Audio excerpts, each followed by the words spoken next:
Olá, combatentes do Norte da Guerra, tudo tranquilo aí, pessoal. Vamos dar o retorno do som. Mais um café com certeza especial aqui para a família brasileira, nessa tarde de sábado maravilhosa. Abaixo, um abraço para vocês aí.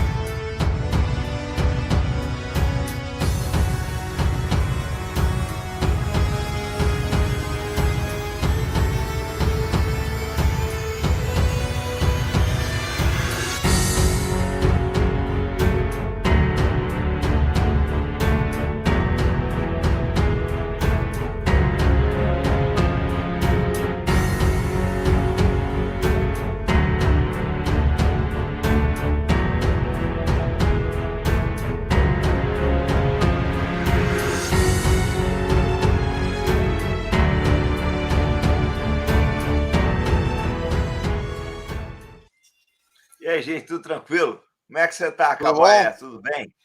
Tudo bem. Eu tava vendo, eu não sei se você olhou o chat aqui, o chat pegando fogo, né? Mas eu vi um aqui falando para não esquecer que ele é um ditador, que ele era um ditador. O Geisel, ele era um personagem controverso, né, gente? Porque uma das coisas que o Figueiredo reclamava é que o Geisel encerrou o AI-5 nos últimos dias do governo dele. E o Figueiredo foi obrigado a governar sem o AI-5. E uma das condições que o Geisel teria imposto ao Médici era governar com o AI-5.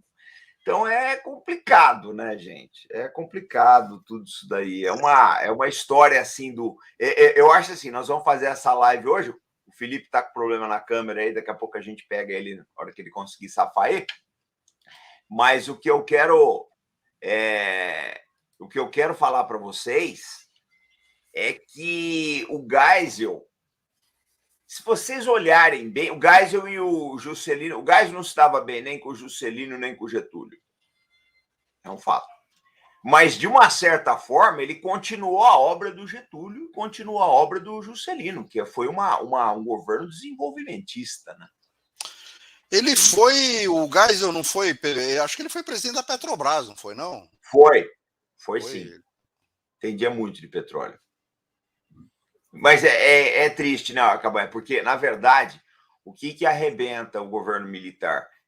É justamente o choque do petróleo de 1973, né? Ninguém estava preparado para aquilo. Hoje, se houvesse aquele choque do petróleo hoje, o Brasil sairia de uma outra forma. Mas vocês têm que entender uma coisa, nenhum país do mundo... Você lembra como é que era a nossa vida quando veio aquele racionamento? Que fechava os postos domingo, tá lembrado? O posto fechava sexta, o posto fechava todo dia às 8 da noite. Sim. E às sextas-feiras fechava às 8 da noite, só reabria na segunda. Eu não lembro que horário que abria, não sei se era 6 da manhã, eu não lembro o horário que abria, mas ele fechava na sexta-noite e só ia abrir de novo na segunda. Então eu me lembro, todo mundo tinha galão em casa. Exatamente. Na sexta-feira você enchia os galões de gasolina, porque se fosse precisar no fim de semana para viajar ou qualquer coisa assim, era... Tudo bom, Felipe? Como é que você tá, Felipe? Tudo bem? Opa, boa tarde, comandante. Boa tarde, velho coronel. Vocês estão me escutando bem? Não, tá tranquilo. Tá claro. 5/5. Tá 5/5 aqui. Pô, gente, maravilha. Vocês têm que conhecer o canal Brasil Independente do Felipe Quintas, o link está aqui na descrição, bem como o site Velho General do Albert Cabaé, nosso companheiro de bancada aqui aos sábados. Felipe, seja bem-vindo a bordo, um prazer recebê-lo mais uma vez aqui. O Felipe já fez diversas participações conosco.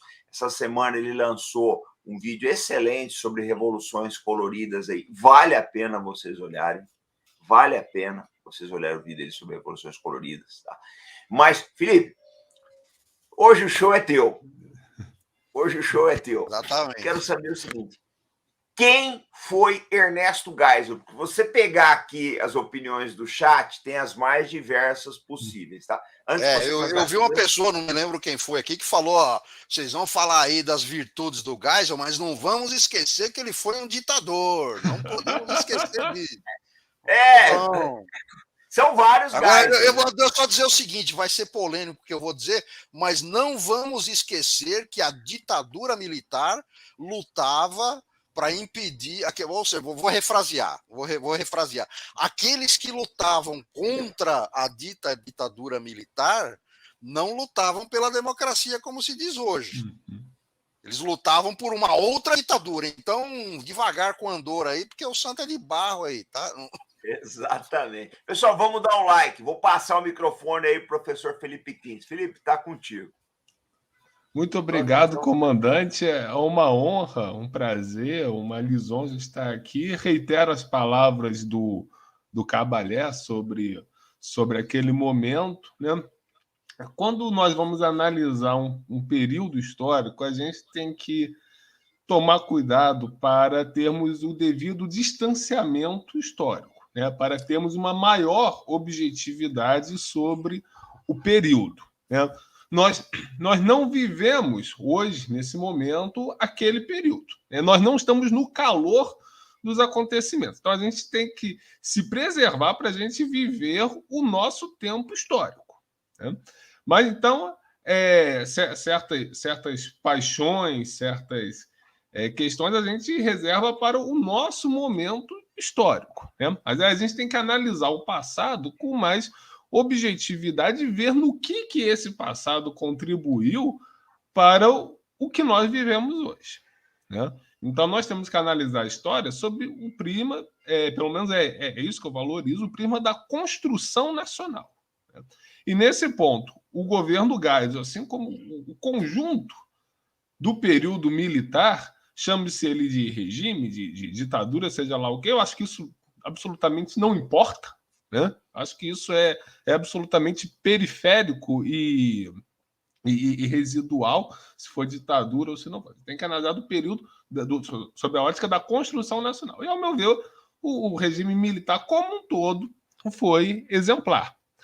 E o governo Geisel constituiu assim, um período fundamental dentro desse intervalo, né? Em primeiro lugar, o comandante perguntou quem foi Ernesto Geisel, né? Ernesto Geisel fez uma das presidências, fez um dos governos mais decisivos da história do Brasil, não só num geral, né? Pode se considerar que no governo Geisel consolida-se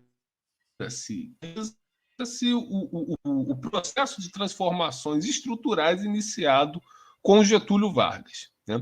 Pode-se dizer, inclusive, que Geisel foi o último varguista a ser presidente do Brasil. Nós não vamos entender Geisel se a gente não entender Getúlio Vargas. E existe uma linha de continuidade muito clara entre eles, inclusive porque Geisel inicia-se na política com a Revolução de 30, com 1930, no processo que levou Getúlio Vargas ao poder. Geisel era tenente naquele momento, não só Geisel, Médici também era, Costa e Silva também era, muitos que participaram do regime militar eram tenentes, participaram da Revolução de 30, nunca renegaram isso, né? Sempre valorizaram esse ali aspecto. Foi berço de muitas lideranças, né, Felipe? Sim, ali foi berço de muitas lideranças. Inclusive daqueles que depois se colocaram contra Vargas. Eduardo Gomes, Juarez Távora, né? Enfim, vários da UDN, inclusive, vieram também da Revolução de 30. Então, ali houve um período, um divisor de águas na história brasileira, e que iniciou um processo de transformação das estruturas nacionais, das estruturas tanto políticas quanto econômicas e sociais. Ali o comando do país deixou de ser das oligarquias civis regionais e passou a ser das Forças Armadas, com apoio de um novo empresariado industrial, com apoio de uma nova classe média que começou a surgir ali. E Geisel fez parte desse processo. Geisel esteve com Getúlio em 30, Geisel esteve com Getúlio em 32, esteve com Getúlio em 35. Né? Mesmo no segundo governo de Getúlio, quando já havia um rompimento com grande parte das Forças Armadas, Geisel não assinou o Manifesto dos Coronéis, contrário a Getúlio, né? Participou, sim, do movimento de 64, movimento, o golpe, como quer que queiram chamar. Mas ali o 64 foi uma crise de comando pela liderança do processo iniciado em 30. E ali prevaleceu a linha que já vinha desde antes, de uma liderança das Forças Armadas. Só que se as Forças Armadas ficaram na retaguarda durante o Estado Novo, a partir de 64, elas assumiram a dianteira. Né? O Felipe, sim. Uma coisa interessante, pessoal, vamos dar o like. Uma coisa interessante a gente lembrar é que às vezes as pessoas acham que a carreira do Geisel é toda linear. Ela não é. Ele mesmo cita na biografia dele, da Celina de Araújo, que ele passou um tempo limogê. Limogê era uma expressão que o Exército tinha, né? Para o pessoal situar aqui. O que era Limoges? Era uma cidade na França em que os oficiais que se fracassaram na Primeira Guerra Mundial eram enviados para dar instrução. Então, o cara fez bobagem na trincheira, ele ia para Limoges. Então, Limoges virou uma expressão no Exército Brasileiro, dizer daquela turma que era afastado dos comandos por discordar politicamente do mandatário da vez. E o Geisel, ele esteve em Limoges em diversos períodos da história do Brasil. Então, achar que o Geisel teve bem o tempo todo, gente, é bom vocês entenderem essa história. Ele, durante muito tempo, ele foi uma oposição, embora silenciosa, mas foi oposição a alguns posicionamentos de governo. Desculpa aí, tá, Felipe? Vou devolver a... Não, sem problema. Excelente observação, inclusive porque as pessoas pensam que todo o período de 64 a 85 foi uma coisa só, foi uma linearidade só, houve uma homogeneidade. Foram vários momentos, várias etapas, até porque as Forças Armadas, como qualquer instituição brasileira, não são uma coisa só. Existem várias forças, existem várias tendências. Quando houve 64, ninguém imaginava que haveria 68. Né? Por exemplo, o Médici, por exemplo, nunca pensou que seria presidente do Brasil antes de ser. Né? O próprio Geisel, embora tivesse toda uma preparação, o irmão dele, o Orlando Geisel, é quem tinha mais ambição de se tornar presidente do Brasil. E não se tornou. Né? Mas a trajetória do Geisel é interessantíssima, porque o Geisel começa a sua trajetória política como secretário de Fazenda do governo da Paraíba, na interventoria nomeada pelo Getúlio logo após 30. E a Paraíba foi um estado fundamental para a Revolução de 30. A Paraíba foi a responsável por 30, né? A Paraíba do João Pessoa. Né? Sem a Paraíba, não teria havido o fim da República Velha. Né? E o Geisel fez uma gestão absolutamente modernizadora e inovadora. E bastante jovem, hein, Felipe? É bom lembrar, é bastante jovem. E bastante jovem, com certeza. Ou seja, era todo um impulso de renovação, renovação não só da política, mas das estruturas do Estado Nacional, né? com um Estado voltado para o desenvolvimento do país. Né? Então, o Geisel inicia a sua trajetória política ali, né? Décadas depois, já nos anos no governo JK, ele assume o Conselho Nacional do Petróleo. Ele passa a fazer parte do Conselho Nacional do Petróleo, em que ele estuda mais profundamente a questão do petróleo brasileiro. O Geisel não participou da campanha O Petróleo é Nosso, porém, à frente do Conselho Nacional do Petróleo, ele verificou, ele confirmou a importância da Petrobras e se tornou um construtor da indústria nacional de petróleo a partir da Petrobras. Né? E com a refinaria de Capuava, por exemplo, foi ampliada graças à autorização, a um estudo do Geisel. O Geisel trabalhou na época com Jesus Soares Pereira, que foi membro da assessoria econômica do segundo governo Vargas, que foi fundamental para o projeto de lei que criou a Petrobras. Né? O Geisel e o Jesus Soares Pereira, inclusive, foram muito amigos. Né? Romperam depois de 64, porque o Jesus Soares Pereira achou que o Geisel não havia defendido ele, enfim. Questões pessoais, isso aí morreu entre eles. Isso aí não é importante para nós, né? Agora, né? Ele mesmo, né, Felipe? Porque o Geisel, gente, é uma coisa interessante, tá? Ele era uma pessoa de relacionamento difícil. Ele rompe com o Orlando, que o Orlando tinha pretensões a ser ministro da guerra, porque naquela época não era ministro da defesa, era ministro da guerra, né? O Orlando queria ser ministro da guerra e o Geisel não tolerou. E é complicado, é bom fazer esse à parte aí, porque o Geisel era uma pessoa difícil de conviver, não? E uma pessoa difícil de conviver não só pelo temperamento mais sisudo, mais fleumático, mas também por questões pessoais. O Geisel perdeu um filho de 16 anos. Orlandinho. Sim, exatamente. Então aquilo marcou muito ele. Ele ficou assim com uma sombra na alma assim pelo resto da vida. Foi muito doloroso para ele. Foi muito doloroso. Ele e a esposa dele nunca se recuperaram disso, né? Inclusive, o governo Geisel deu assim uma importância muito grande à juventude, às políticas para a juventude, em grande parte, talvez, por essa dor do filho dele, né? O governo Geisel investiu, foi um dos que mais investiram na história do Brasil em universidades, em criação de cursos de graduação, de pós-graduação, os centros sociais urbanos, que eram clubes, clubes para todos, mas com foco principalmente nos jovens, né, assim, para criar espaços de socialização, principalmente nas periferias das grandes e médias cidades, né? Então, tudo isso aí, provavelmente, né, assim, por essa dor que ele teve de perder um filho muito cedo, talvez assim, de querer fazer algo pelos jovens do Brasil, né? Algo que, infelizmente, não foi compreendido na época, né? E não é compreendido até hoje, né? Você falou, Felipe, é fundamental. A perda do Orlandinho, ele morre muito novo, acho que em 1958, não me engano, tinha esse nome em homenagem ao irmão, ao Orlando Geisel.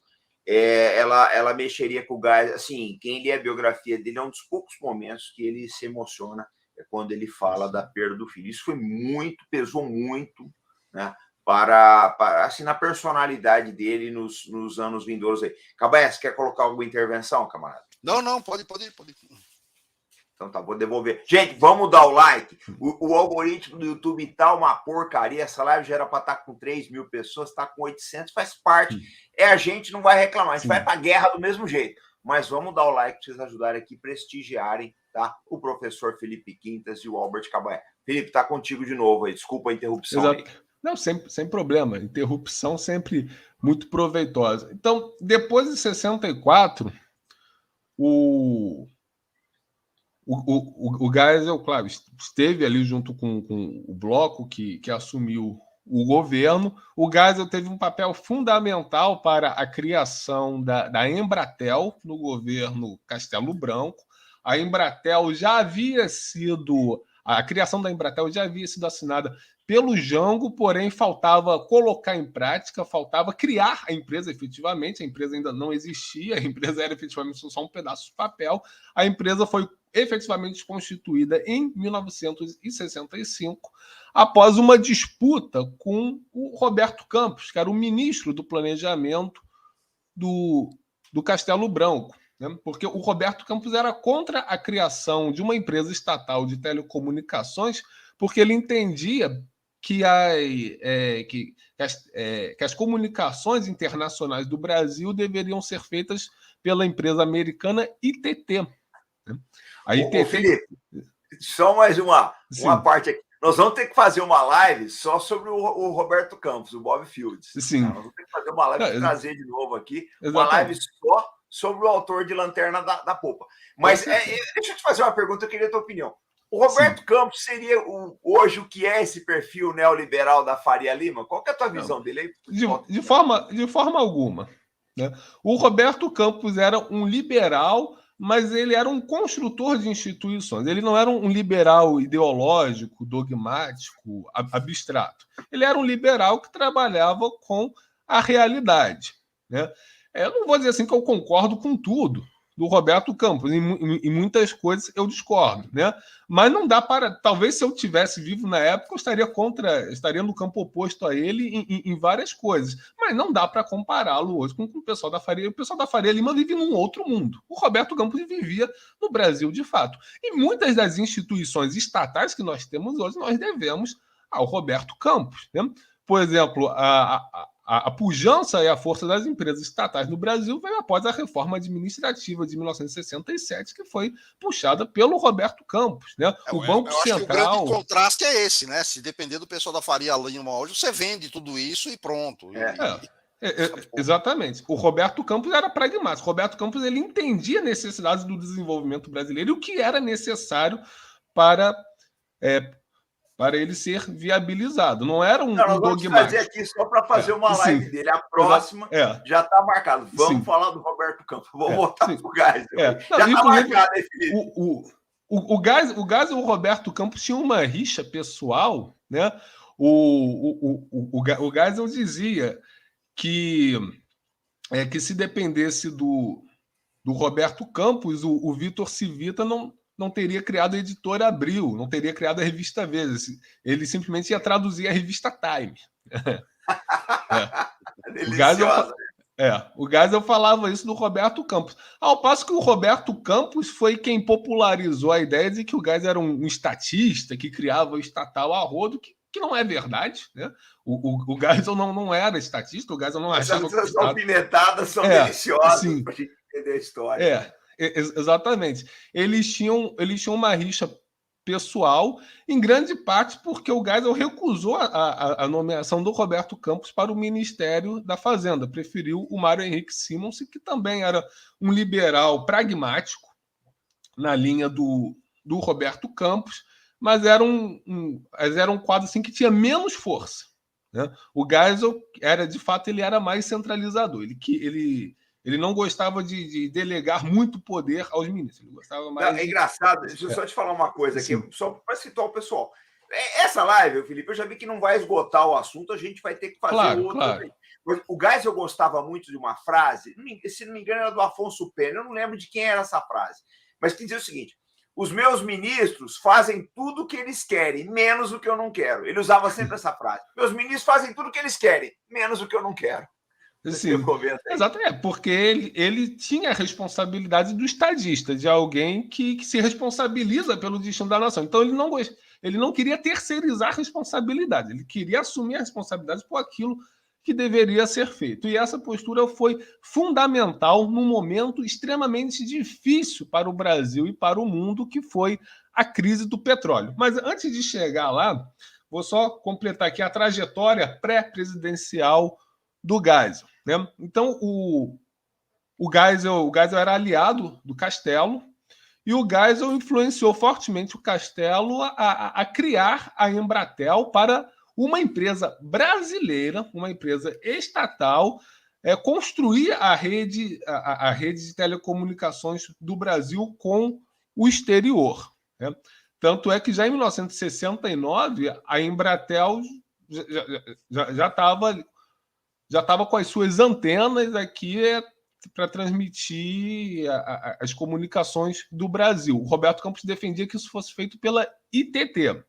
O Castelo deu preferência à ideia do Geisel de constituir a Embratel, uma empresa estatal. Depois, no governo Médici, a Embratel foi incorporada ao Telebrás, que aí tinha a Embratel como cabeça e as teles estaduais como complementares, né? E depois, no governo Médici, logo no início do governo Médici, o Geisel assumiu a presidência da Petrobras, né? E ele fez uma presidência da Petrobras absolutamente inovadora, transformadora, construindo grande parte do colosso que a Petrobras é até os dias de hoje. Aliás, eu já fiz a conta, metade da capacidade de refino da Petrobras, né, antes das privatizações aí, das refinarias, metade da capacidade de refino da Petrobras em 2019, né, havia sido construída nos anos 70, ou seja, durante a presidência do Geisel na Petrobras e durante a presidência do Geisel na República. Então, vocês imaginam uma empresa que foi lançada, que foi inaugurada em 1953, né? Até hoje, metade da capacidade de refino dela foram em 10 anos de Geisel. Ou seja, quando a gente está falando de gás, a gente fala de Petrobras. Quando a gente fala de Petrobras, a gente fala de Geisel, né?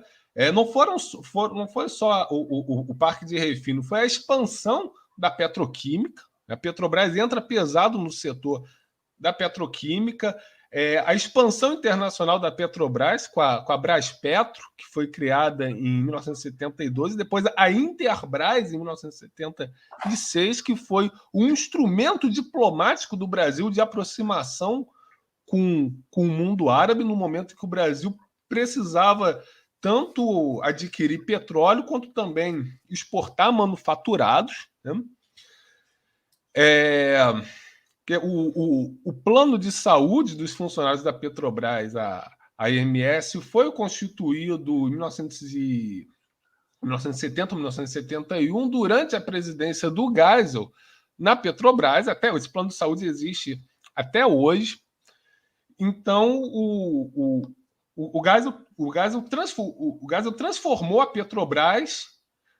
O Geisel fez com que a Petrobras deixasse de ser um projeto e se transformasse numa realidade. Aquele sonho do Getúlio, de uma Petrobras grande, forte, só começou a ser colocado em prática efetivamente com o Geisel, né? Enquanto presidente da Petrobras no governo Médici, e depois como presidente da República, né? Então, vocês vejam, o Geisel, antes de ser presidente do Brasil, ele foi presidente da Petrobras, o que eu acho que é um processo evolutivo bastante admirável. Primeiro, você é presidente da maior empresa do país e depois você adquire capacidade para se tornar presidente do Brasil. Essa escada é mais ou menos o que a gente tem na China hoje. Ninguém é presidente na China sem antes ter governado província, ter governado cidades, províncias, assim como no período militar o Geisel só foi presidente depois de ter passado pelo Conselho Nacional do Petróleo, depois... Primeiro ele foi secretário de Fazenda na Paraíba, depois fez parte do Conselho Nacional do Petróleo, depois foi presidente da Petrobras. Então vocês vejam que o Geisel não era qualquer um,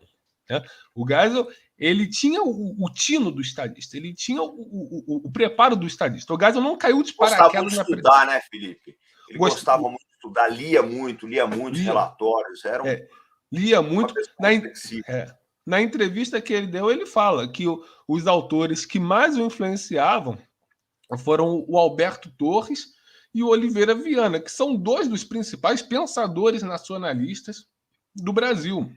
Oliveira Viana, particularmente, fez parte do governo Getúlio Vargas, foi um dos elaboradores da CLT, né? E foi uma das principais influências do Geisel. Também tem disponível online na internet anotações do Geisel nos estudos que ele fez sobre o marxismo, né? O Geisel não era um comunista, não tinha nada de comunista, mas era alguém que não se furtava a estudar o pensamento do adversário e estudar de uma forma séria. E vou dizer, as anotações que o Geisel fez sobre Marx mostra ali que ele interpretou muito bem, melhor até do que muitos que se dizem marxistas, né? Para vocês verem a inteligência privilegiada do Geisel. Era uma época fantástica. Você pega o Golbery Couto e Silva, que foi ministro do Geisel, que era uma pessoa altamente estudiosa, deixou muitos escritos por ele. Uma vez eu li um negócio com uma grande verdade. Era uma época que você tinha, era comum você ver naquela época oficiais jovens na faixa de capitães que eram tradutores, que traduziam textos do exterior. Quer dizer, existia uma elite da oficialidade. Os textos do Castelo Branco, o Castelo era respeitado, e o Geisel é da linha do Castelo. O Castelo era respeitadíssimo no Exército. Quando ele passava na academia, o pessoal falava, lá vai o Castelo. Então, era uma época de gigantes mesmo, né? Desculpa te interromper aí. Exatamente. Não, o general de Gaulle, presidente da França, um grande estadista, ficou admirado quando conversou com o Castelo Branco. Ele depois reconheceu que o Castelo Branco foi um dos líderes mais eruditos, mais intelectualizados que ele conheceu. E o Geisel era dessa linha também. Na verdade, praticamente todos os presidentes da época eram assim. O Getúlio era um erudito, versado em vários autores e várias teorias. Juscelino Kubitschek era um leitor voraz de literatura estrangeira, da mais alta qualidade, literatura francesa, inglesa, russa. Jânio Quadros, não preciso nem falar, um grande conhecedor da gramática. O Jango era mais simples ali, homem do campo, tudo mais, né? O próprio Médici, né? Muita gente não dá nada por ele, mas na estância que o Médici tinha no Rio Grande do Sul, ele construiu uma casa só para a biblioteca dele, né? Agora, quais eram os livros que o Médici lia? Isso ninguém sabe, porque também nenhum jornalista perguntou isso a ele, né? Eu acho que de todos os nossos presidentes, talvez o Médici e o Costa e Silva são os menos conhecidos, né? Com certeza. Muito pouca bibliografia a respeito dele. Exatamente. Por exemplo, do Médici eu não conheço nenhuma bibliografia, né? Saiu também... agora recente, saiu depois eu vou colocar aqui, antes do final da live, eu coloco aqui, deixa eu deixar um abraço aqui para o Rogério Anitablian, está nos assistindo aqui. Rogério, um grande abraço para você. Só vou te adiantar uma coisa, Rogério, essa live ela não vai ser única. A gente vai ter que trazer o Felipe outras vezes para dar sequência a essa do Geisel e também para falar sobre o Roberto Campos e outros vultos da história brasileira. É muito importante vocês conhecerem a história do Brasil. Está contigo aí, Felipe. Desculpa aí. Vamos dar um like aí, pessoal. Exatamente. Então, o Brasil foi o país que mais cresceu no mundo de 1930 a 1980, também pela qualidade das nossas lideranças, né? Os presidentes do Brasil, muitos da classe política eles sabiam o que fazer, eles eram grandes conhecedores da realidade brasileira, do pensamento brasileiro, do pensamento universal, né? Em termos de estrutura material, o Brasil era muito menor naquela época do que é hoje, mas em termos da amplitude das ideias e da capacidade intelectual, o Brasil daquela época era muito maior que o de hoje, né? Sim. Vou fazer uma pergunta.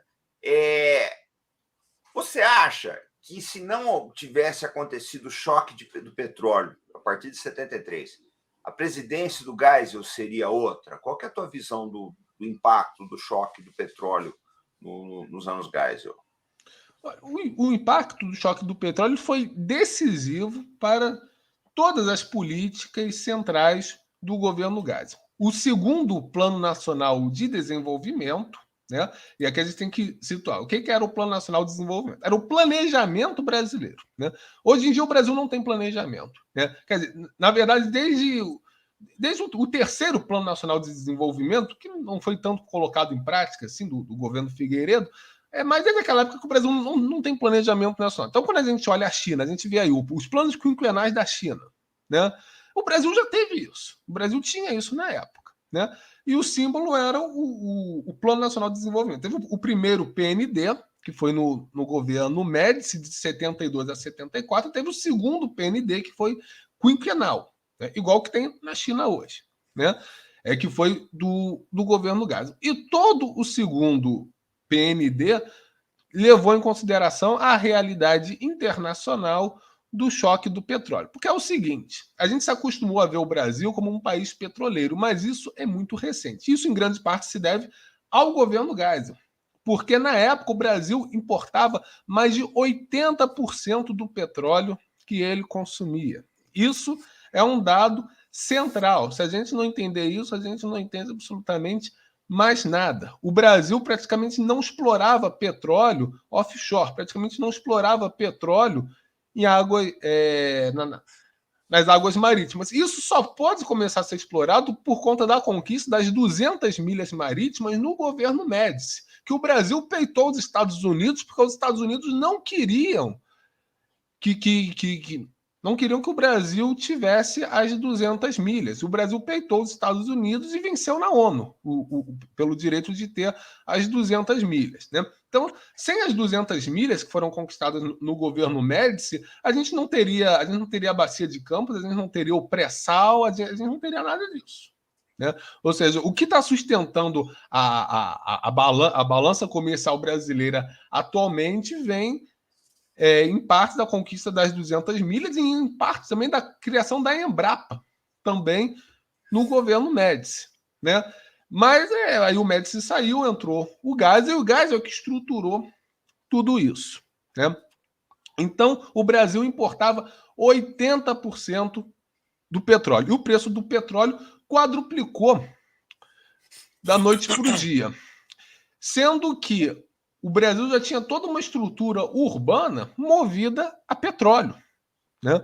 Então, o endividamento externo, que é um dos pontos dos quais o Geisel é mais acusado até hoje, o endividamento externo não veio para as grandes obras de infraestrutura do período, porque as grandes obras de infraestrutura já foram contratadas na moeda nacional, em cruzeiro. O endividamento externo foi necessário para manter a estrutura urbana e industrial que já existia. Porque só tinha quando houve o choque do petróleo, o Brasil importava 80% do petróleo, só havia duas alternativas, né? Ou pegava empréstimo no exterior para manter tudo isso, ou fazia uma espécie de mega lockdown, né? Paralisava o país e aí teria desemprego, falência, recessão.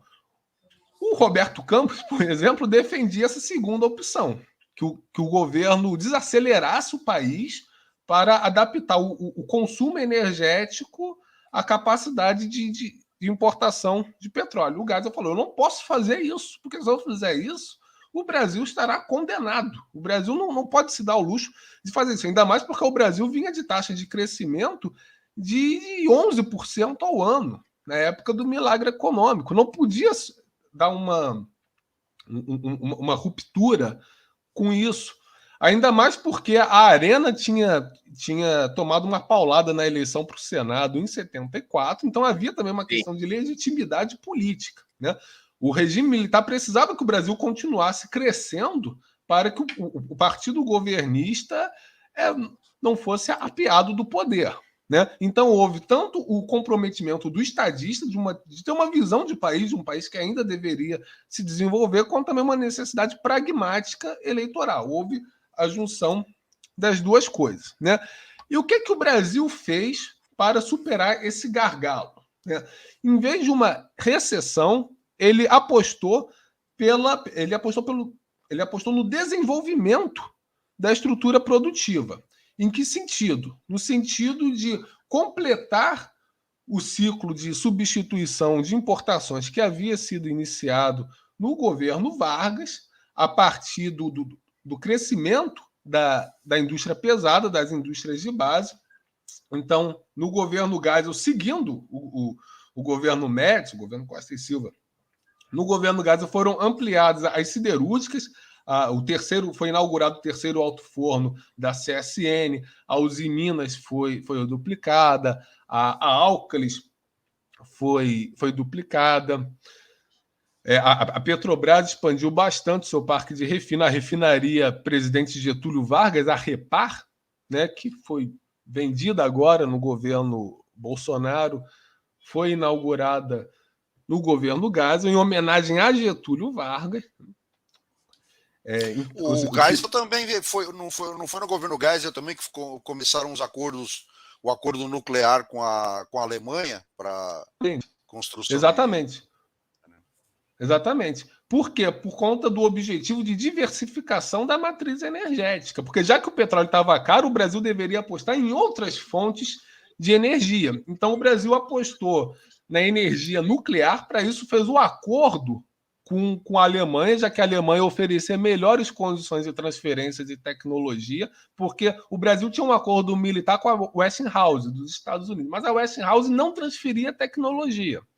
A Westinghouse simplesmente queria construir a usina pronta e a gente dependeria deles para tudo. O Geisel falou, não, a gente tem que ter o controle da tecnologia nuclear, porque a gente tem que se desenvolver, a gente tem que ter a nossa soberania, inclusive também porque o governo Geisel tinha a ideia, a ambição de construir a bomba atômica. E, de fato, a tecnologia da bomba atômica começou a ser construída no governo Geisel a partir desse acordo nuclear com a Alemanha, ao qual os Estados Unidos se opuseram, né? Inclusive, o presidente da empresa alemã que fechou o acordo com o Brasil foi morto, tomou um tiro, né? Não é difícil saber de onde que veio esse tiro, né? Então, houve também a construção das grandes usinas hidrelétricas, Itaipu e Tucuruí. Itaipu como a maior usina hidrelétrica do mundo, Tucuruí já como a terceira maior na época. Né? Então, vocês imaginam o que seria o Brasil hoje sem Itaipu e sem Tucuruí? Sem Itaipu e sem Tucuruí, o Brasil seria um Sudão. Né? Ele teve uma visão de 50 anos, né, Felipe? Sim, exatamente. Você vê que tudo isso é o que você falou agora há pouco. Tudo isso que se iniciou ou se construiu nesse período é basicamente o que sustenta a nossa estrutura hoje. Exatamente. Ou seja, aliás, não se fez nada. A estrutura que nós temos hoje, o chão em que pisamos hoje, foi alicerçado em grande parte naquela época. Aliás, depois daquela... Ali anos 80 ainda se construiu mais alguma coisa, mas depois não se construiu praticamente mais nada. Né? Para não dizer que não se construiu mais nada, na época do Lula se ergueram alguns prédios. Ali, né? Mas em termos de estrutura mesmo, de infraestrutura, o período militar e particularmente o período Geisel foi um momento chave disso. Né? O que seria o Brasil hoje sem Itaipu e sem Tucuruí? Né? Teve o programa nuclear, teve o Proálcool também, que foi um dos programas mais inovadores do mundo. O Brasil fazia... Rio-Niterói no Rio, que acho que é do governo Médici, se não me engano. Sim. Ou Costa Silva, não lembro bem. Mas hoje dificilmente sairia uma ponte daquela magnitude. Não sairia aquela ponte, ainda mais porque a história da ponte é interessantíssima. Ela começou a ser construída no governo Costa e Silva com um consórcio inglês. Inclusive, a Rainha Elizabeth esteve aqui no Brasil para inaugurar a pedra inicial da ponte, tudo mais. Só que o consórcio inglês estava atrasando a obra. O consórcio inglês não estava mostrando competência para fazer a obra. Aí, o que é que o Mário Andreasa, que era o ministro do interior do Médici, fez? Né? Mandou encampar o consórcio. O governo Médici encampou o consórcio inglês e tocou a obra. Criou uma empreiteira estatal para tocar a obra e terminou a obra em tempo recorde. Né? A ponte Rio-Niterói foi inaugurada em tempo recorde. Assim como a Replan, a refinaria de Paulínia, que também é do governo Médici, foi a refinaria, que até hoje é a maior refinaria do Brasil, foi na época a refinaria construída mais rápida no mundo. E até hoje o Brasil é a maior... era visto naquela época, gente, só para situar os mais novos, como a China é visto hoje. É vista hoje. O Brasil era visto, no início dos anos 1970, como a China é vista hoje. Eu lembro de uma reportagem alemã que o cara termina assim, né? O Brasil continua sendo um motor econômico. Então, era impressionante a pujança do Brasil naqueles anos. Impressionante essa pujança. E de lá para cá. Eu só queria fazer um pequeno comentário. O Felipe perguntou o que seria do Brasil hoje sem Itaipu e sem Tucuruí. Eu queria fazer uma outra pergunta. O que seria o Brasil se a gente tivesse desenvolvido esse projeto nuclear de forma mais pujante, vamos dizer assim, né? Enfim. A gente ficou pelo caminho, né? O Brasil seria muito, muito maior do que é. E o projeto nuclear não era só construir Angra 1, Angra 2 e as 14 usinas nucleares que estavam planejadas. Foram também vários laboratórios e centros de pesquisa que foram inaugurados ainda no governo Geisel. Então, teve a indústria nucleares do Brasil em Resende, a Nuclep em Itaguaí, para produzir reatores, para fabricar reatores. Isso foi construído no governo Geisel. Porque muita gente fala assim, o programa nuclear ficou atrasado, não foi colocado em prática. É negativo, muita coisa foi colocada em prática. Infelizmente, não saíram todas as 14 usinas que estavam planejadas, mas em termos de fábrica de reatores, laboratórios de pesquisa, isso tudo saiu ainda no governo Geisel. Então, a UFMG, o Instituto de Física da UFMG, tem um laboratório de física nuclear que é um dos mais avançados do mundo. Foi construído naquela época, no governo Geisel. Né? Teve o Proálcool, né, para o Brasil fazer o álcool combustível. O Brasil adaptou toda a frota de veículos dele para o álcool. Né? Isso é algo absolutamente inovador. Tudo isso tendo em vista o quê? Diversificar a matriz energética para reduzir a dependência do petróleo, porque o petróleo na época estava muito caro e o Brasil importava 80% do petróleo que consumia. Então, o governo Geisel apostou no desenvolvimento para diminuir a dependência do petróleo e também para equilibrar a nossa balança de pagamentos. Então, o governo Geisel substituiu importações para o Brasil não precisar importar de fora o que ele poderia produzir aqui dentro, né? E aí é que veio o estímulo à indústria pesada, a ampliação das indústrias de base, o aperfeiçoamento da nossa rede de infraestrutura, né? Porque, gente, olha só, até 1972, até a criação da Telebrás, o Brasil mal tinha telecomunicações. Mal tinha. Hoje a gente tem celular, tem telefonia, tudo, e muita gente acha que isso só começou quando o Fernando Henrique privatizou a Telebrás. Mas isso começa muito antes. O Brasil, no governo Geisel, conseguiu ampliar a rede de telecomunicações a todos os estados do Brasil, conseguiu integrar todos os estados do Brasil à rede de telecomunicações, o que 5 anos antes, 10 anos antes, não existia. Né? Então, nos anos 80, o Brasil já tinha uma rede de telefonia considerável. O Brasil não se podia mais dizer um país não telefonizado no início dos anos 80. Eu não vivi isso, mas o comandante viveu, o Cabalé viveu. Claro, Ô, Felipe, na minha telefone era investimento. Você tinha que declarar. Se você tivesse linha telefônica, você tinha que declarar no imposto de renda. Sim. Exatamente. Tinha gente que vivia disso.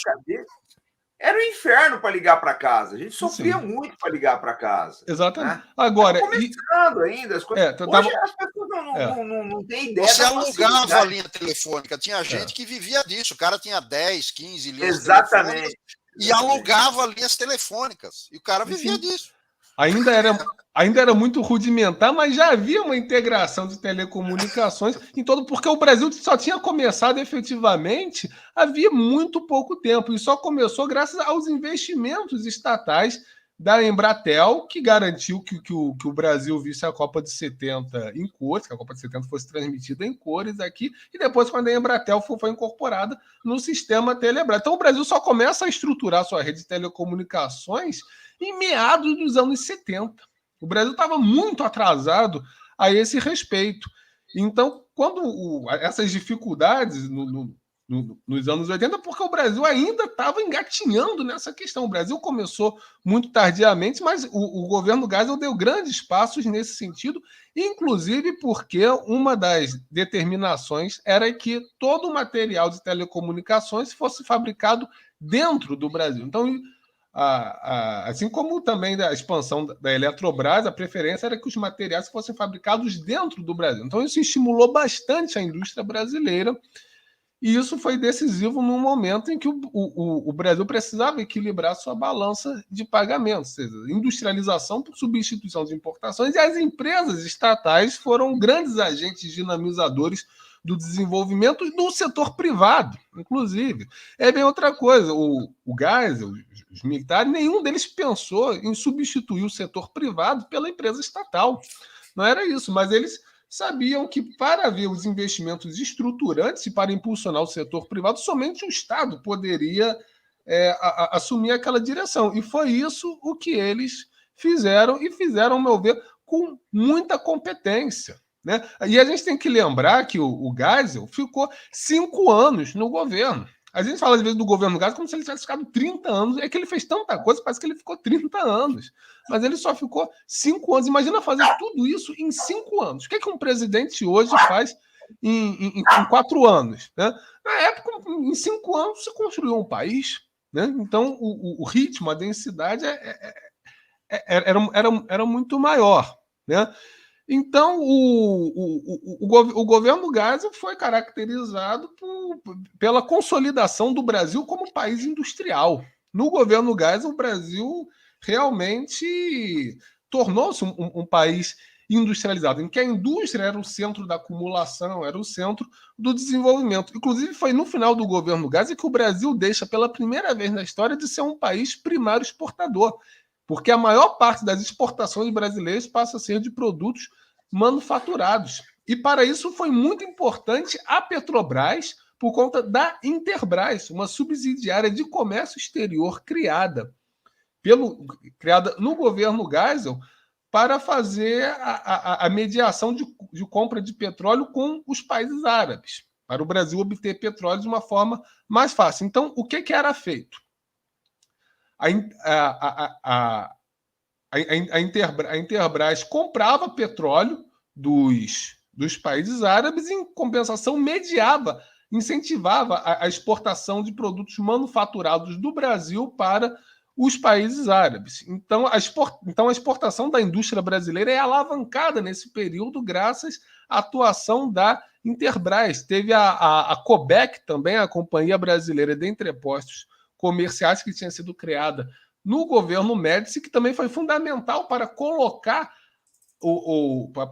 os manufaturados brasileiros no mercado internacional em condições mais competitivas. Tinha também o Lloyd brasileiro.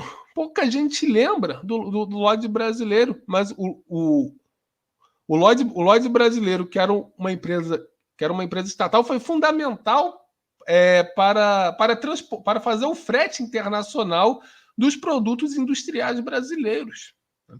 Então, o Estado brasileiro construiu toda uma plataforma de exportação para agregar a balança comercial do Brasil, para que o Brasil pudesse obter divisas para financiar as suas importações de capital, para o Brasil, enfim, continuar andando. Então, diante do choque do petróleo, em vez do Geisel fazer uma recessão, em vez do Geisel cortar gás, o Geisel apostou no desenvolvimento para o Brasil. Esse é o grande dilema dele, né, Felipe? Sim. Se jogava o país numa recessão, ou se apostava no... Exatamente. E deu. Aí você pergunta assim: e qual o balanço disso? O balanço disso é que isso foi excelente para o Brasil, né?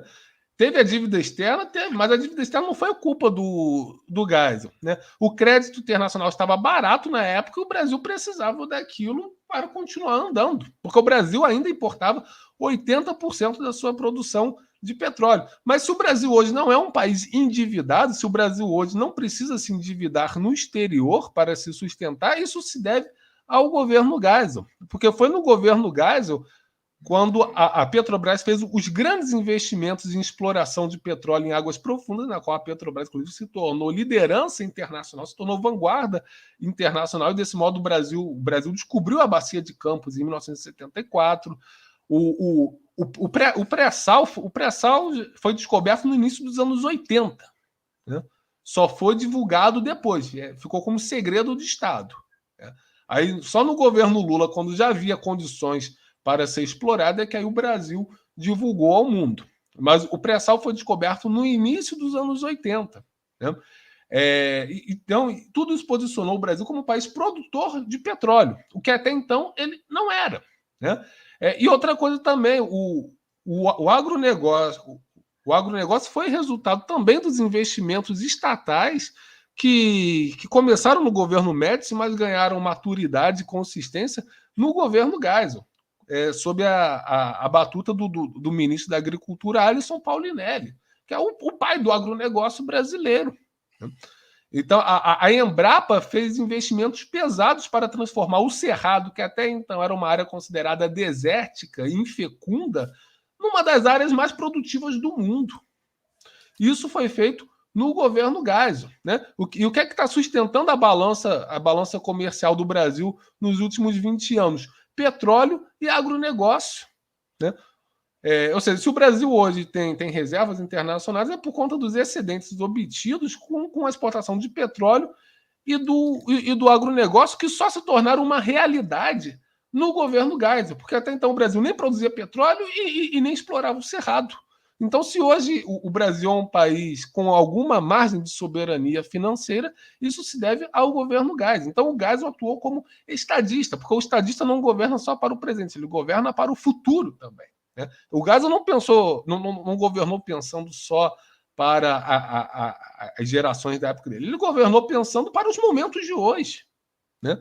Ou seja, ele transformou as estruturas do Brasil para que as gerações seguintes de brasileiros tivessem um país melhor, um país mais forte, um país mais estruturado, um país mais soberano, e efetivamente conseguiu isso.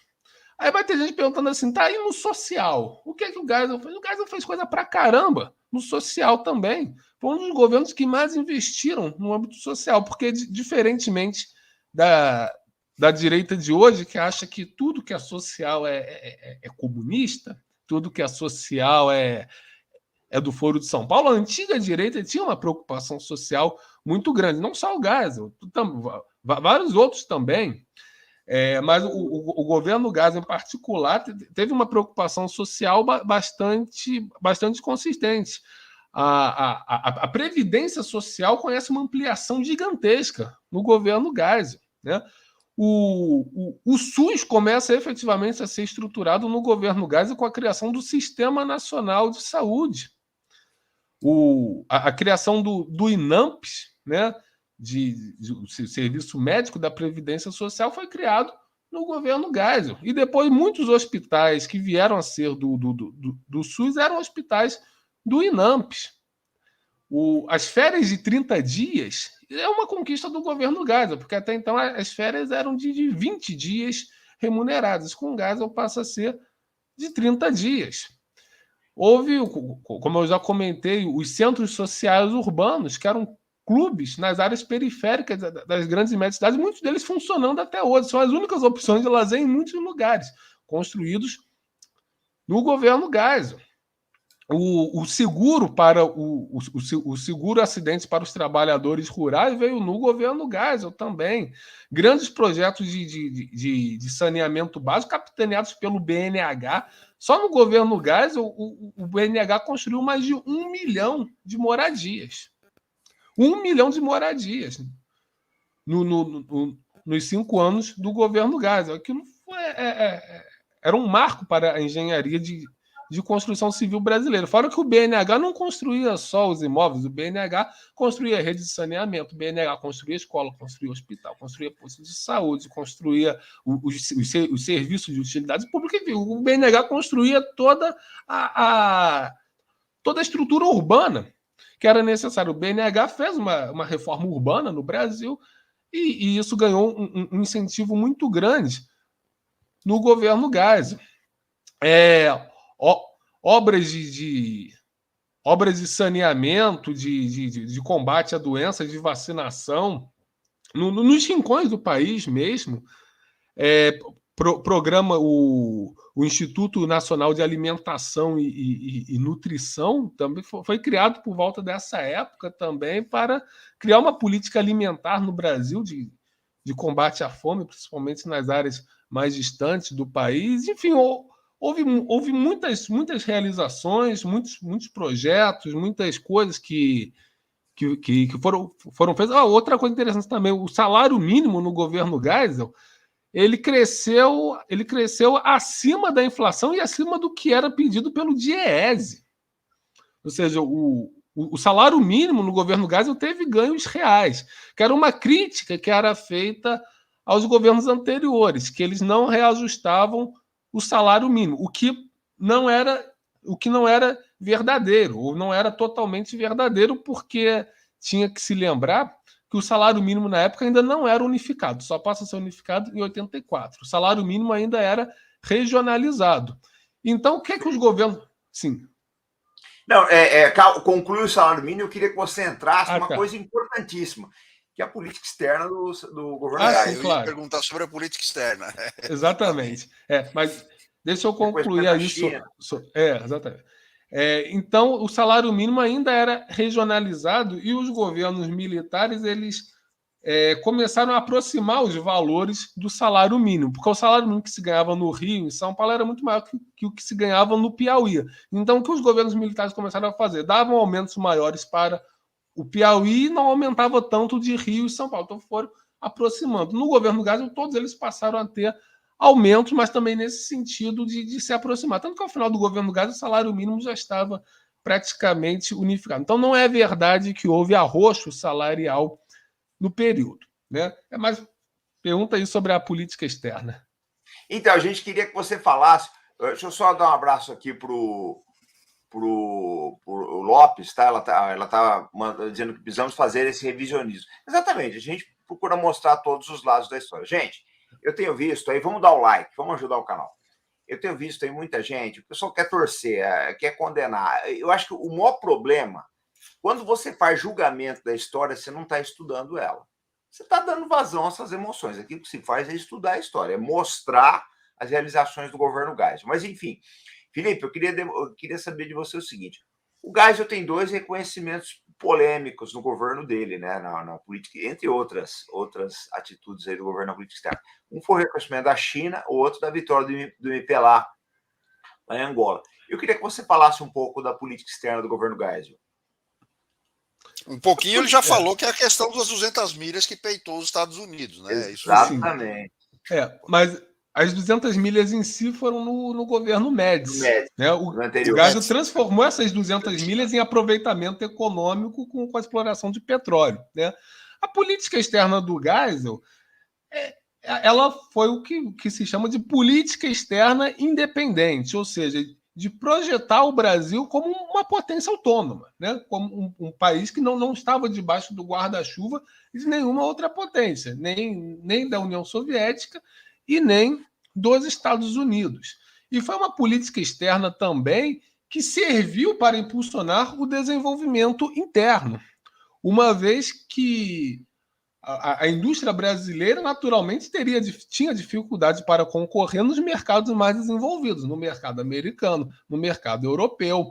Então, o que é que o Itamaraty do governo Geisel pensou? Bem, então temos que nos aproximar dos países do Sul, temos que nos aproximar do terceiro mundo. Aproveitar que vários países do terceiro mundo estão se desenvolvendo, e já que o Brasil está numa posição mais adiantada, está numa posição mais privilegiada, aproveitar para exportar as nossas manufaturas para esses países. Daí que o governo Geisel procurou uma maior aproximação com os países do terceiro mundo, independentemente da sua vinculação ideológica. Então, por exemplo, qual foi o sentido do Brasil ter sido o primeiro país do mundo a reconhecer a independência de Angola e o governo do MPLA, que era um governo marxista, era um governo revolucionário marxista. O objetivo era fazer o Brasil entrar com as suas empresas na África, para disputar mercados na África, para a África não ficar só com a União Soviética ou só com os Estados Unidos, para o Brasil se tornar um player, se tornar um agente competitivo dentro da África. Então, foi uma diplomacia a serviço do desenvolvimento interno brasileiro. Né? Então, o Brasil reconheceu o novo governo de Angola com a condição de obter o petróleo angolano em condições mais favoráveis. O Brasil precisava de petróleo naquele momento. Em troca, o Brasil exportaria manufaturados e colocaria as suas empreiteiras na África. Quem começou a colocar a empreiteira brasileira na África não foi o Lula, foi o Geisel. Né? Isso aí é algo que vem do período militar. E o BNDES, na época, BNDE, não tinha o S ainda, o BNDE foi fundamental para isso. Assim como no governo Lula, o BNDE emprestava dinheiro para as empresas brasileiras irem para a África. Ele não emprestava dinheiro para os países africanos, emprestava dinheiro para as empresas brasileiras que iam para a África levando engenheiros brasileiros, mão de obra brasileira, tecnologia brasileira. A Embrapa também teve uma entrada... influência brasileira, né? Exatamente. Porque quando você faz tudo isso, você está criando enfim, você está projetando a influência do Brasil fora, você está assumindo um protagonismo, né? Exatamente. Ou seja, então a política externa do governo Geisel foi uma política de buscar construir o protagonismo internacional do Brasil, né? E um dado interessante é que o Brasil, sem se colocar contra os Estados Unidos, até porque não convinha ao Brasil hostilizar os Estados Unidos, mas o Brasil procurou uma maior independência em relação aos Estados Unidos. Tanto é que o Geisel não fez nenhuma viagem internacional aos Estados Unidos. Todas as viagens internacionais dele foram à Europa, à África e à Ásia. Né? Ou seja, para o Brasil diversificar as suas relações com o exterior, não ficar concentrado só... Que é uma ironia, né, Felipe? Porque o Geisel, como oficial superior, ele fez curso nos Estados Sim. Unidos. É irônico isso. Exatamente. Ele Uma fez ironia. curso, nos Estados Unidos, lá em Fort Leavenworth, né? Mas era a Segunda Guerra Mundial, o Brasil estava ao lado dos Estados Unidos, ali não tinha jeito. E outra coisa também, naquele momento, o Brasil ainda não tinha estrutura industrial para peitar os Estados Unidos. Nos anos 70 já tinha. Né? Então, o próprio desenvolvimento industrial brasileiro permitiu que o Brasil conseguisse maior margem de autonomia na sua diplomacia. Né? Isso se É interessante que o Geisel, gente, ele tem umas certas idiosincrasias, ele tem umas certas passagens na vida dele que são interessantíssimas. Por exemplo, isso que o Felipe falou, dele ter cursado nos Estados Unidos. Mas também é o presidente brasileiro e militar que denuncia o acordo militar com os Estados Unidos de 1952. Ele extingue esse acordo no governo dele. É um acordo que a gente tinha, né? De receber armamentos americanos, aí o Geisel acaba com isso. Então, vocês veem que a visão dele ia muito além, a visão do presidente Geisel ia muito além da do general Geisel, né? Muito além do quartel. Exatamente. Não, comandante, mas era um ditador. O que importa é isso, era um ditador. O resto é tudo detalhe. Um ditador, um torturador. Torturador, enfim. O pessoal só vê isso daí, né? Não consegue entender o aspecto de grandeza que ele buscava para o Brasil, né? Sim. E assim, o Brasil votou na ONU para declarar o sionismo uma forma de racismo, o que deixou o sionismo internacional de cabelo em pé. Mas por que o Brasil fez isso? Por que o Brasil marcou essa independência em relação a Israel? Para se aproximar do mundo árabe, porque o Brasil precisava do petróleo do mundo árabe e, ao mesmo tempo, tinha interesse em exportar manufaturados para o mundo árabe. Por exemplo, o maior cliente da Ingesa era a Líbia, do Gaddafi. A Imbel exportou muita arma para a OLP, do Arafat. Então, o Brasil teve, sim, uma política de aproximação muito forte com o mundo árabe, e uma política comercial que está aí até hoje. Até hoje, o Brasil tem fortes relações comerciais com o mundo árabe, herança do governo Geisel, e que fortalece muito os mais diversos setores produtivos do país, o agro, a indústria. Né? Ou seja, o Geisel atuou como estadista, atuou como construtor de futuro. Ele não foi só mais um presidente lá que cumpriu a rotina administrativa, burocrática dele, depois saiu. Não, o Geisel construiu um futuro e esse futuro a gente está vivendo ele. Se a gente ainda tem alguma estrutura, alguma condição no Brasil, muito se deve ao governo Geisel. O governo Geisel consolidou. O primeiro governante que nós tivemos que conseguiu iniciar, pelo menos, a inserção do Brasil no mundo, né? Ele foi o primeiro, até porque na época do Getúlio e do Juscelino você não tinha condições para isso, né? A gente estava muito aquém de certas coisas, mas o Geisel eu acho que é quem dá o pontapé inicial dessa visão aí de um Brasil participativo, de um Brasil importante no mundo, né, Felipe? Exatamente. Ali o Brasil inaugura a multipolaridade, por assim dizer. A política externa do Brasil já atuava de acordo com os princípios da multipolaridade. O Brasil rejeita a dualidade da Guerra Fria e passa a ver o mundo a partir de um prisma próprio, a classificar os países segundo os seus interesses nacionais e não segundo a lógica binária da Guerra Fria. E isso, aliás, foi aprofundado no governo Figueiredo. Né? Por exemplo, o Brasil não boicotou as Olimpíadas de Moscou em 1980, que os Estados Unidos fizeram um boicote às Olimpíadas de Moscou, o Brasil não seguiu esse boicote, e, em troca, a União Soviética presenteou as empresas brasileiras com vários contratos nos países africanos em que ela efetivamente mandava. Então, a Odebrecht ganhou muitos contratos dos países socialistas da África como retribuição da União Soviética por o Brasil não ter boicotado a Olimpíada de Moscou. Uma outra questão também foi a própria questão da dívida externa no governo Figueiredo, foi um fator de autonomização do Brasil em relação aos Estados Unidos, uma vez que o Brasil passou a procurar vários outros parceiros comerciais, inclusive aprofundando vínculos com a União Soviética, a fim de obter divisas para pagar a sua dívida, e isso desagradou profundamente os Estados Unidos. O Brasil também, ainda no governo Geisel, um ponto interessante também, o Brasil começa a avançar na fronteira tecnológica internacional, ou seja, começa a avançar nas tecnologias mais avançadas que havia na época, o 5G da época, por assim dizer. Por exemplo, o Programa Nacional de Informática do governo Geisel. A informática era o que havia de mais avançado no mundo naquele momento, e o Brasil largou na frente.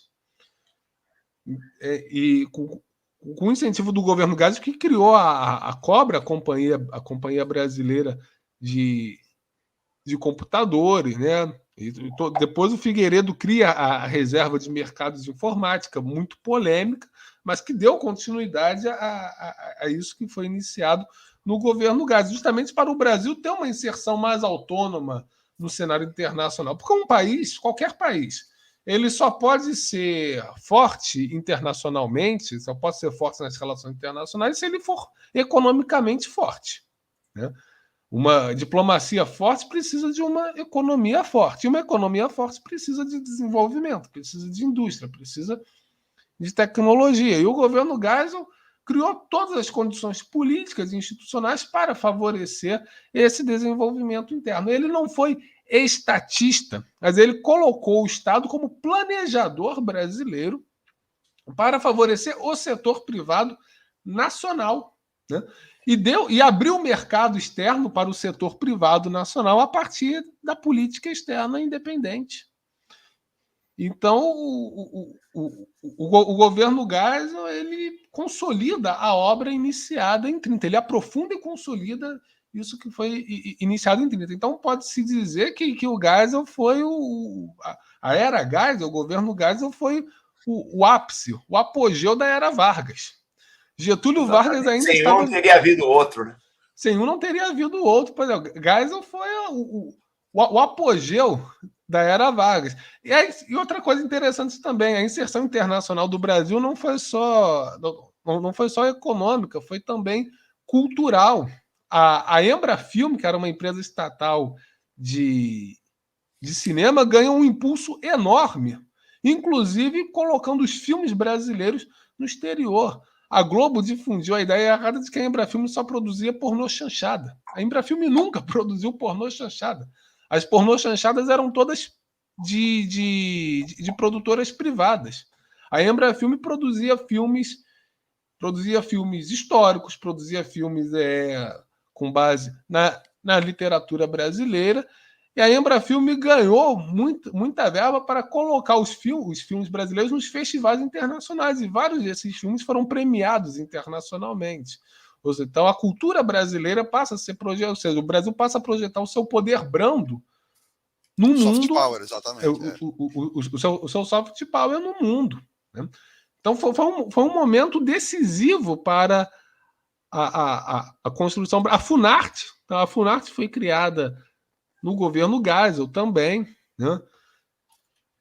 Enfim, teve também o tratado de cooperação amazônica, né, que também foi do governo Geisel, que é importantíssimo. Deveríamos atualizar esse tratado para os dias de hoje. Hoje em dia ele se torna mais fundamental, porque o que é que foi o tratado de cooperação amazônica? Os países amazônicos, liderados pelo Brasil, firmaram um acordo para a defesa recíproca da região amazônica, para impedir a interferência estrangeira na Amazônia. Então, é isso que precisamos fazer hoje em dia. Os países amazônicos precisam se unir, precisam se integrar para a gente tomar conta por nós mesmos da Amazônia, para o Macron, para o Biden não ficarem metendo o bedelho aqui. O Geisel já pensava nisso e liderou esse acordo amazônico, que foi assinado em Brasília em 78. É interessante, Felipe, como um filho de imigrantes, como é o caso do Geisel, tinha uma visão tão nacionalista, né? Mas eu vou... Gente, nós estamos chegando a quase 1h15 de live.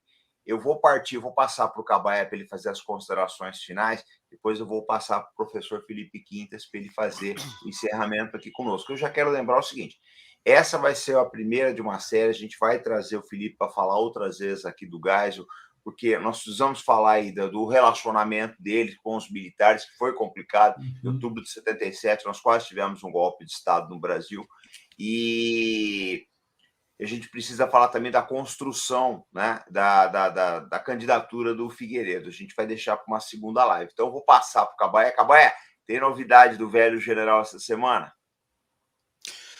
Vai ter segunda parte de um artigo sobre a história do Império Persa, tá? Que é da nossa amiga aí do Rio de Janeiro. O Felipe Quintas não está no Rio de Janeiro, você está no Espírito Santo, é isso? Não, eu estou no estado do Rio de Janeiro, estou em Niterói. Tá. Eu achei que você era do Espírito Santo, não sei porquê. Não. Mas, enfim, eu só queria fazer uma analogia, porque o artigo é da Liz Haut, que ela vive aí no Rio de Janeiro. Ela é historiadora, entre outras formações que ela tem. Ela já escreveu a primeira parte do artigo, e a segunda parte a gente vai soltar essa semana aí, sobre o Império Persa. Eu queria só fazer alguns comentários especificamente sobre a live, de algumas coisas que eu vi o pessoal comentando aí no chat. Alguns dizem, mas a gente precisava ter mais um novo... Quem seria o novo Geisel hoje? Eu não sei quem seria o novo Geisel hoje. O que a gente tem que ter em conta, a gente precisaria ter governantes políticos que tivessem uma visão equivalente a que o Geisel teve na sua época, dentro do contexto atual. O contexto de hoje é completamente diferente daquela época, tanto do Brasil quanto internacionalmente. O que nós precisamos é de alguém que goste do Brasil, alguém que queira desenvolver o Brasil. Não é uma pessoa só, nós precisamos de toda uma classe de pessoas que tenham essa visão. Então, eu não sei quem seria um novo Geisel, acho que a gente está... Ele deve estar por aí em algum lugar, tá incubando, talvez, mas enfim. Né? E outros dizem, mas fica essa crítica toda, né? Não, mas é porque era um ditador, então a gente tem que dar razão aos militares. Mas, cara, o que o Felipe falou lá no início, você tem que olhar o contexto todo e tem que colocar coisa em perspectiva histórica. Não adianta você julgar hoje o que o cara fez há 60 anos atrás, ou enfim, há X anos atrás, com o olhar de hoje. O cara tinha que tomar decisões na época, com a informação que ele tinha na época, dentro do contexto daquela época, que é muito diferente de você olhar para trás agora e dizer, mas por que não fez assim, não fez assado, mas ele fez isso, fez aquilo. Cara, história não se julga, história você estuda e aprende. Enfim, é isso que eu queria dizer. Vou passar para o Felipe. E agradecer aí pela excelente aula do Felipe. Sem dúvida. Obrigado, Cabaé. Eu vou passar, Felipe. Eu só quero lembrar uma coisa para vocês, gente. Eu queria que vocês refletissem uma coisa na live de hoje. O professor Felipe fez uma explanação excelente dos anos Geisel. O Cabaé complementou muito bem. Mas eu queria colocar um negócio para vocês. Dificilmente uma pessoa como Ernesto Geisel chegaria ao poder pela via democrática. Por quê? Porque as pessoas simplesmente não votariam nele. Pelo aspecto sisudo, pela maneira direta dele, franca de fazer as coisas, e pela própria visão desenvolvimentista que o Geisel tinha. Dificilmente nós teremos outro Geisel no Brasil. Vai ser muito difícil uma pessoa da corrente ideológica do presidente Geisel, né, da mentalidade construtivista, desenvolvimentista, nacionalista dele, chegar ao poder. Porque o que se quer hoje é circo. O que se quer hoje é circo. Hoje, mais um comentário que eu queria fazer, comparando. A gente olha as realizações desse período, ou seja, tudo isso que o Felipe expôs aqui para a gente tão bem hoje, e aí você olha hoje quais são os grandes méritos de um governo atual. É distribuir dinheiro para os necessitados. Exatamente. Não se pensa no futuro. Uma hora esse dinheiro vai acabar. O país se desindustrializou, Nós dependemos vende tudo de um lado e do outro lado distribui dinheiro para quem precisa. Não estou dizendo que não seja necessário, dentro do contexto atual, muita gente realmente precisa disso, é preciso ser feito. Mas o grande feito de um governante da nossa era é esse, distribuir dinheiro para os necessitados, não é desenvolver o país. Ou seja, uma das principais críticas ao regime militar era que não tinha feito pelo social. Mas no tempo dos militares havia muito menos gente precisando de assistencialismo do que hoje. Você tinha emprego. Você tinha emprego. Não, um dado que é revelador, e é dado oficial do IBGE, não é teoria da conspiração, né? Nos anos 70, a pobreza no Brasil reduziu 50%. Isso com desenvolvimento e políticas sociais efetivas, que são políticas de emprego, política de proteção ao emprego, política de seguridade social, não política de assistencialismo. Né? Exatamente. Redução da pobreza real, a mobilidade social real. O cara que era pobre, o cara que nasceu numa palafita e pouco tempo depois estava morando numa casa digna. O próprio presidente Lula é um exemplo disso. Né? O Lula ele era retirante nordestino na década de 40 e nos anos 70 ele tinha um padrão de vida de classe média. Sim. No ABC paulista. Essa ascensão social, essa mobilidade social foi por conta do desenvolvimento. Ninguém deu dinheiro para ele. Ninguém deu R$600 para ele. Ele não cresceu socialmente com Bolsa Família. Ele cresceu socialmente com desenvolvimento, com emprego, com oportunidade. Né?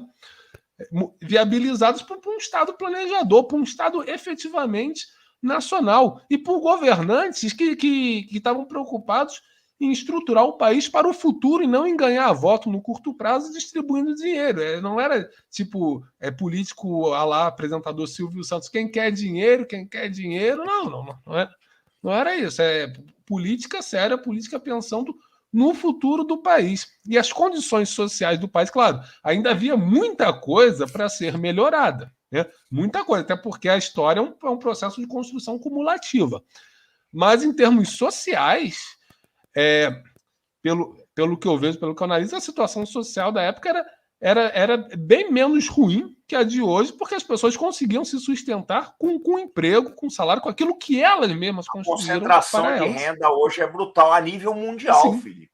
Exatamente. A nível mundial, não é só um problema de Brasil, não, a nível mundial. Está havendo uma concentração brutal. E eu penso que essa guerra da Ucrânia, em função aí das variações de custo de energia, de distribuição, etc., ela vai piorar muito isso, principalmente na Europa, que é um país que não conhecia há uns 70 anos aí um problema de distribuição de renda desse daí. Mas eu vou deixar para você, Felipe, fazer as considerações finais, tá? E já pegar carona numa segunda live aí. E, pessoal, aqui no link tem os vídeos, os livros que nós indicamos da lista de desejos da Amazon. Os livros são as biografias do presidente Geisel. Felipe, vou te deixar as considerações finais aí. Então, quando a gente analisa um período histórico, a gente tem que deixar de lado o moralismo, mas a gente tem que entender o que é que ficou no passado e o que é que ficou para hoje. O que a gente discutiu hoje são coisas que chegaram até nós, são coisas que ajudaram a construir a nação brasileira que nós herdamos e que nós vivemos. São coisas importantes. Agora, se torturou não sei quem, perseguiu não sei quem, pode ter sido algo lamentável, triste, mas isso ficou no passado. Isso foi historicamente superado. O conflito lá com o Araguaia, lá, que o Geisel acabou com o Geisel acabou com o Araguaia. Né? Aquilo ali foi historicamente superado. O Estado brasileiro venceu os guerrilheiros, acabou. Mas isso ficou lá no passado. Né? Agora, toda essa obra de construção nacional, isso perdurou na história. Isso está até hoje. Então, o que a gente tem que levar mais em consideração? O que foi superado na história ou que permaneceu na estrutura do país? Eu penso que o que permaneceu na estrutura do país é muito mais significativo do ponto de vista histórico do que aquilo que já foi superado. Né? Quem vai tomar as dores? Quem vai tomar as dores do Marighella hoje? O Marighella já morreu, está lá no passado. Agora, Itaipu está aí até hoje. O Marighella ia morrer de qualquer jeito. Né? Agora, imagina se a gente não tivesse Itaipu, a gente nem estaria falando aqui agora. Né? Então, o que é mais importante? Um caso individual, uma subjetividade ferida ou toda uma estrutura brasileira? Eu vou dizer mais, apesar de isso, podem ter havido vários erros, pode ter havido abusos, concordo com tudo isso, né, em termos, vamos dizer, sei lá, humanitários, digamos assim. Mas é preciso colocar em contexto da época. É o que você falou, claro. O Estado brasileiro venceu uma guerrilha. Ponto. A guerrilha não estava lá para lutar pela democracia, como pretendem hoje fazer todo mundo crer.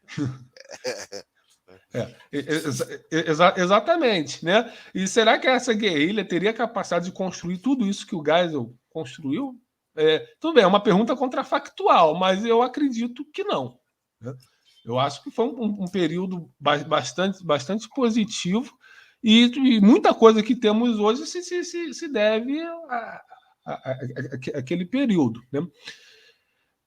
Então, é claro, ninguém precisa reverenciar o Geisel, colocar uma foto do Geisel na casa, nada disso, mas eu acho que o reconhecimento histórico, a justiça histórica deve ser feita.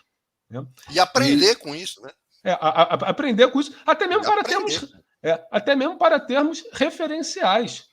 Porque o que está faltando hoje é referencial. Né? O comandante falou uma coisa muito interessante, que o Geisel não seria eleito hoje. Mas já que o que temos é uma democracia, então precisamos conhecer quem foram os nossos grandes líderes, o que eles fizeram, o que eles almejavam, qual era a visão deles, até mesmo para a gente cobrar dos políticos de hoje que tenha um nível parecido, que faça jus a esse nível que o Brasil já teve. Né? Porque olha o que foi a eleição desse ano, uma completa vergonha. O que é que se discutiu efetivamente de estrutural, de importante? Absolutamente. O que é que os candidatos tinham a apresentar de importante? Absolutamente nada. Então, quando a gente sabe quem foi um Geisel, quando a gente sabe quem foi um Getúlio, quem foi um Juscelino, quem foi um Médici, a gente olha para esses políticos de hoje e fala assim, vem cá, os caras no passado, com muito menos recursos, com muito menos estrutura, fizeram uma infinidade de coisas. E hoje que a gente tem mais estrutura, tudo mais, por que a gente não consegue nem conceber algo melhor? Né? Então, acho que a gente precisa conhecer o passado também para aumentar o nível de exigência da classe política atual, para a política não se resumir a futilidades, a puxão de cabelo, essas palhaçadas todas que a gente tem visto. Né? E o Geisel é uma referência. Quem é brasileiro e quem gosta do Brasil certamente vai ver no Geisel uma referência permanente de construção nacional, de desenvolvimento econômico, de altivez diplomática, de autoestima nacional como um todo. Né? Lembrar pelo símbolo do governo Geisel. Né? O símbolo do governo Geisel era o Brasil e do centro dele partindo vários raios, dando a ideia de integração nacional. É essa ideia, é esse ideário de Brasil, de um Brasil forte, de um Brasil integrado, de um Brasil desenvolvido, de um Brasil potência, né, que nós devemos buscar hoje. Felipe, eu quero te agradecer e agradecer o Cabaé pela live de hoje. Eu acho que foi excelente. Eu acho que é uma reflexão que tem que ser feita sobre o Brasil. Tá? Eu acho que cada um a seu tempo, cada um a sua maneira. Getúlio, Juscelino, o Castelo, Geisel, cada um procurou colocar um tijolo. Eu tenho muito medo que o excesso de liberalidade nos leve de volta à barbárie. Isso eu não estou falando só no Brasil, não. Estou falando nos Estados Unidos, eu tenho recebido cenas, que eu acho que lá está pior que aqui. Na minha opinião, os Estados Unidos estão pior que o Brasil, mas isso é um caso para outra live. Então, eu vou deixar para vocês, gente, tem diversos livros aqui na descrição, tá? O excesso de liberdade, comandante, está gerando a libertinagem, que é outra coisa. Exatamente. Eu tenho medo da gente retrair para a barbárie. A gente corre esse risco.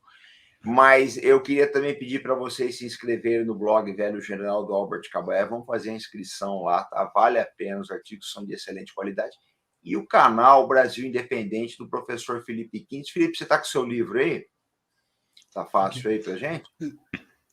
Sim, eu publiquei recentemente um livro chamado Desenvolvimento e Construção de Nações. Nesse momento aqui, eu não estou. Se você me permitir, eu até vou lá pegar rapidinho. Pega né? aí Tá. E depois eu coloco o link aqui na descrição. Tá? O Felipe vai mostrar o livro dele para a gente encerrar aqui a nossa live. Mas eu peço, gente, o seguinte, que vocês estudem a história do Brasil. Estudem.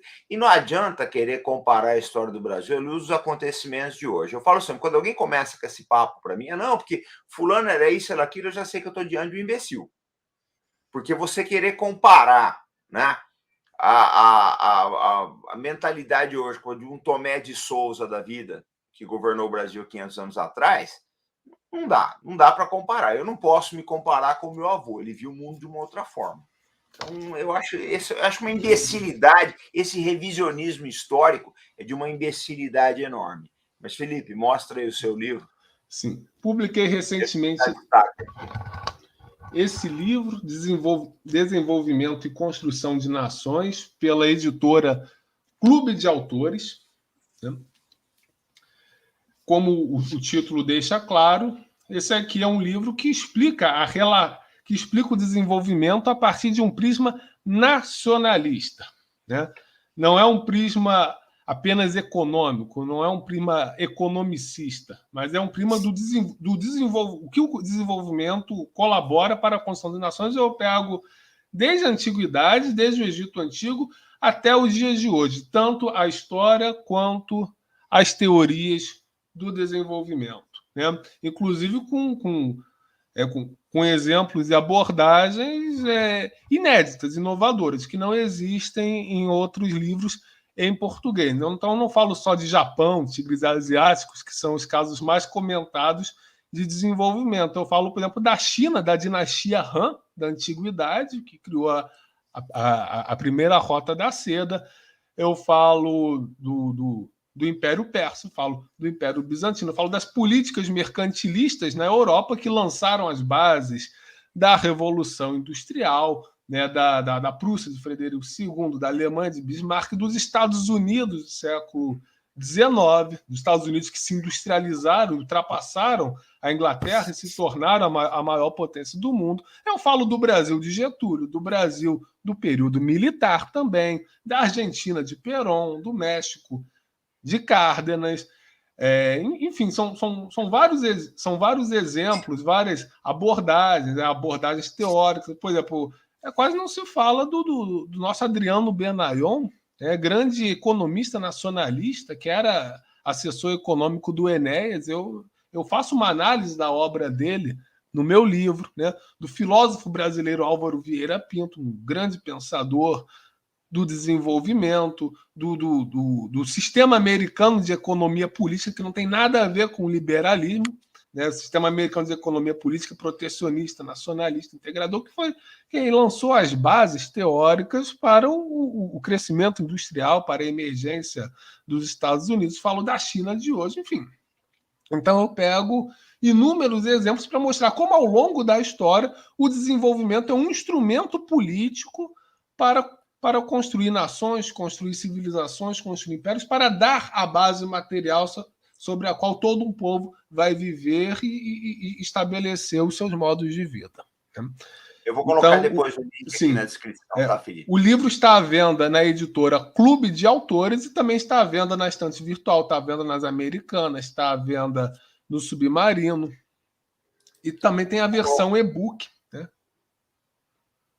Vou colocar o link na descrição. Você me manda aqui no Zap, já pode colocar aí. Eu vou colocar o link na descrição. Gente, quero agradecer. Então, vamos. Daqui a pouco vai sair um vídeo, uma análise do F-35. Tá? A Força Aérea Americana está reclamando muito do avião aí. Na verdade, eles já querem partir para outro projeto. Essa que é a verdade. Mas eu vou fazer uma análise um pouco mais crítica, né, desse problema da Força Aérea dos Estados Unidos. Então, daqui a pouco sai o nosso vídeo do F-35 e a gente volta, então, com responsabilidade, compromisso, no Brasil, pessoal. Até mais.